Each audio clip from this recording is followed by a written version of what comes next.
Hello there, and welcome back to Coffee Break Blogging. Today we're going to talk about how not to waste your time creating a product that ultimately very few or maybe nobody really wants. Because that's the worst thing that we can do. When we know we need to create a product, we know that this is the best, this is how we build a business, is to have things to offer to people who need and want those things. And so we get a bright idea on a product, and then we simply go and we make it. And we have these high hopes of what's going to happen, but then all too often what happens is crickets.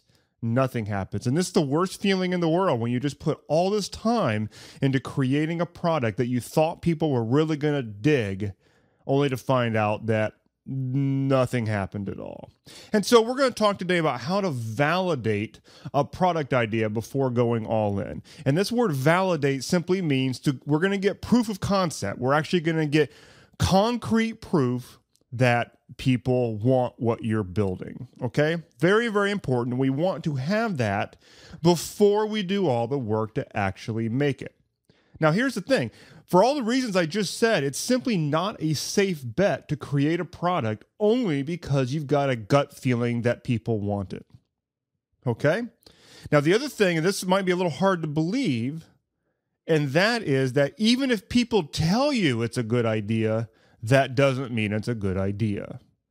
Now, this one can really rub people the wrong way. And I've seen some people, they get really, really wedded to an idea. They're really bonded to it. And they go out and they have all this proof of other people saying how awesome it is. Like, the world needs this, blah, blah, blah. But it doesn't really matter. At the end of the day, no money has been collected.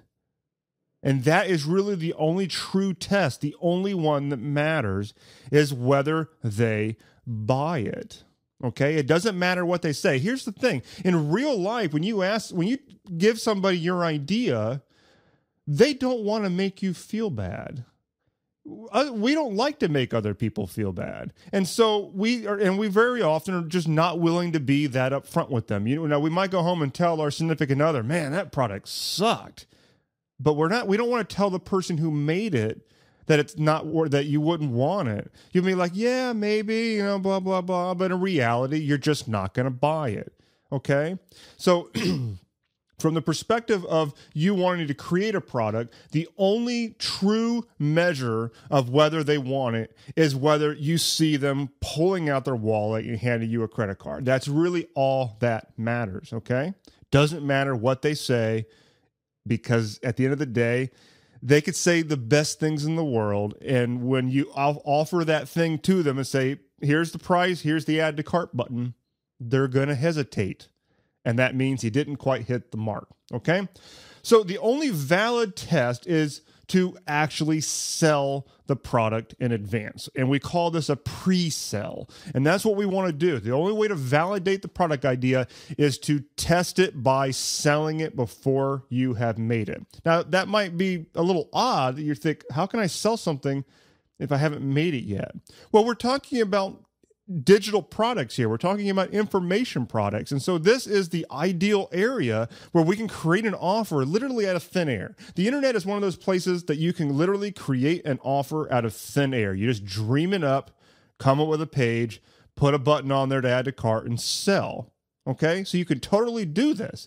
You could totally make an offer and sell something, and you haven't even made it. Now, of course, if people ultimately buy it, that's your test. Okay, then you're going to go and you're going to make the thing. You're going to deliver what they have bought. But if they don't buy it, you just saved yourself a lot of work. Okay, so yes, you do sell the thing before it actually exists. If it's a service, then great. You just haven't delivered the service yet. They just go and they either buy it or they don't buy it. If they don't buy it, you don't deliver it. Now, if it's an information product, and it could be an ebook, it could be a membership site, it doesn't matter what it's going to be, you can sell it before the content has been made. You can totally do it. Now, are you going to be upfront with them that that's what's happening? Of course. You don't want to lie.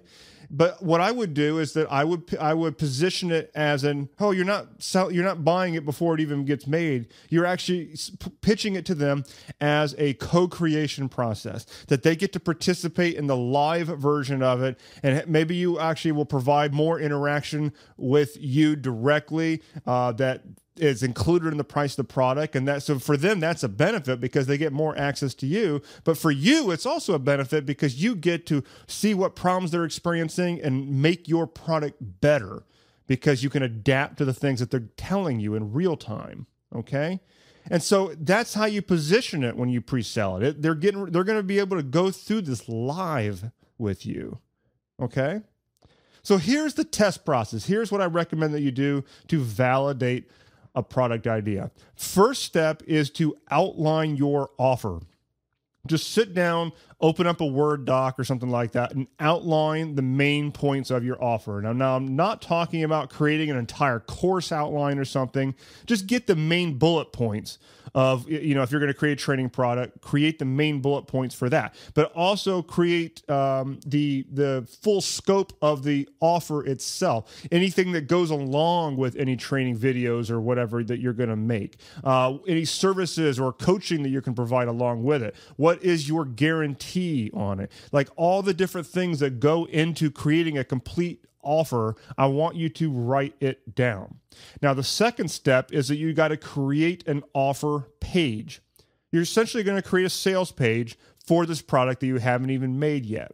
Now, here's the thing. I do want you to concentrate on the idea of minimum viable product here, the good old MVP. I don't want you to think that you've got to sit down and write some masterpiece sales letter here with some world-class copy and stuff like that for a product that, again, hasn't even been made yet. Okay. So we just want to get the thing out there. I want you to outline the main points of your offer. You might have a little bit of copy to bring the problem home to them. You might even just create a video where it's just you very informally just saying, hey, listen, this is what I'm thinking about doing, what have you. I'd like to invite you to attend on this thing live with me while we create it together. That kind of thing. But just you talking to the video. You don't need to worry about making it super fancy or anything like this. Just get it out there and concentrate on minimum viable product. Now, when it comes to the pricing of your product, I want you to realize that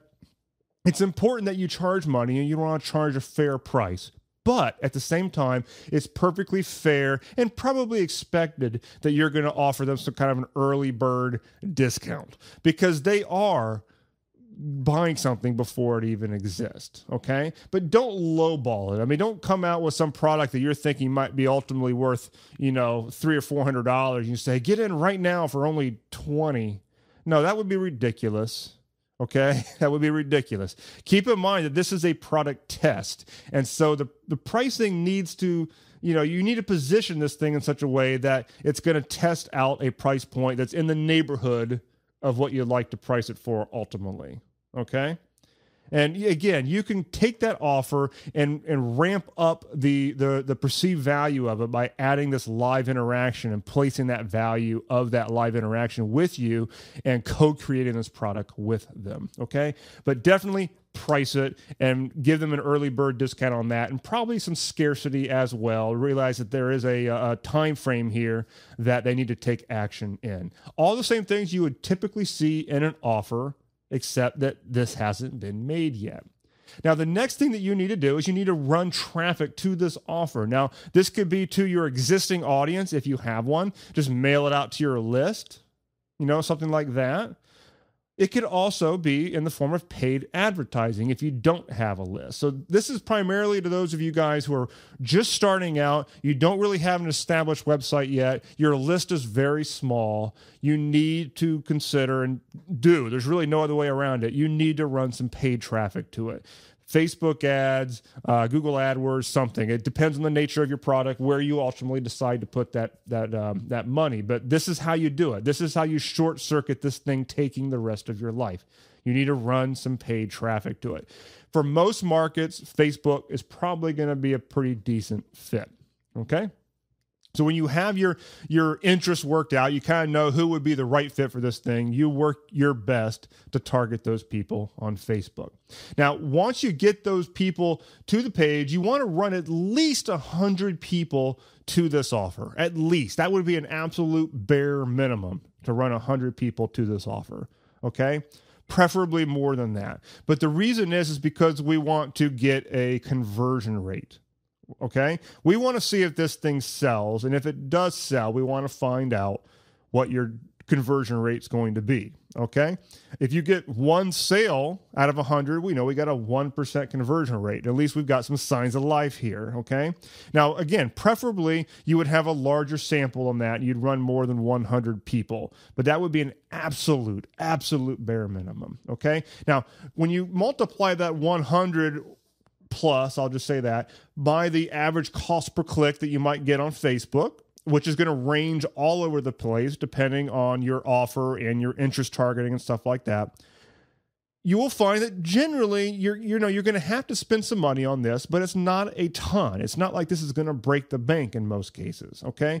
Generally speaking, it's not going to cost you a whole heck of a lot to run 100 people from a Facebook ad into a page, all right?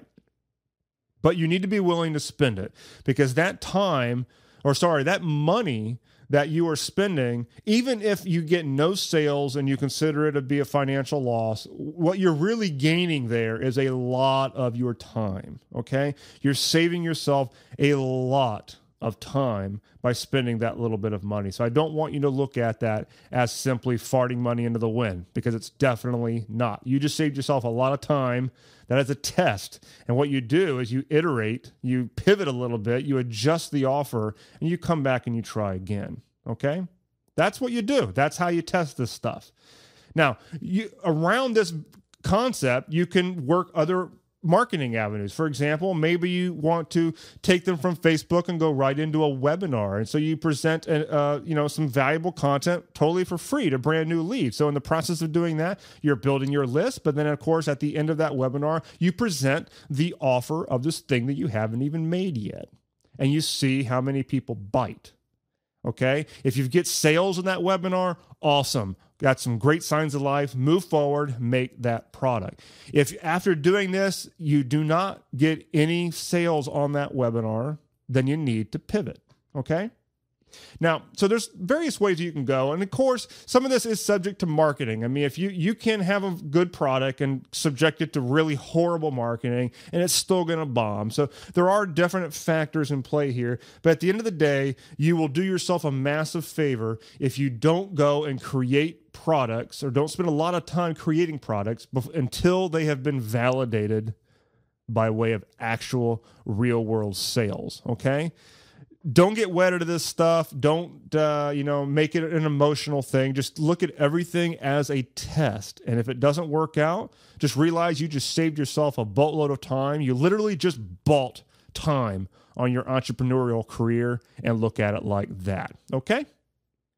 Now, if you're at that point where you're just starting out with your business and you're looking to create that first product, I really would love to get you inside the Blog Monetization Lab at blogmonetizationlab.com. This is my delivery mechanism for the Blog Marketing Academy. This is how I deliver the transformation that I'm in the business of delivering to people like yourself. If you're at that newbie stage, you're kind of a rookie in the business, great. I want to save you a lot of time by having you not make all the typical mistakes that most people make, including the one we just talked about, and that is creating a product that nobody really wanted, okay? And I can help walk you through that inside the community at the Blog Monetization Lab. So I'd love to see you in there. We also have a lot of great training and stuff inside the lab, but at the end of the day, it really does come down to the support and the community that you're going to get along the way to help save you time, okay? So that's at blogmonetizationlab.com. Love to see you in there soon, and I will see you on the next episode of CBB. Thanks for listening to this episode of Coffee Break Blogging. If you like what you heard here today, we have something awesome we'd love to send you. It's called the Blog Conversion Guide, and it has 9 tweaks you can make to your blog in order to increase your conversion rate to get more opt-ins and sales. As one of our listeners, we'd love to give you access to this guide absolutely free. You can get your copy right now by going to coffeebreakblogging.com. Again, go to coffeebreakblogging.com to get your copy, and we'll see you next time.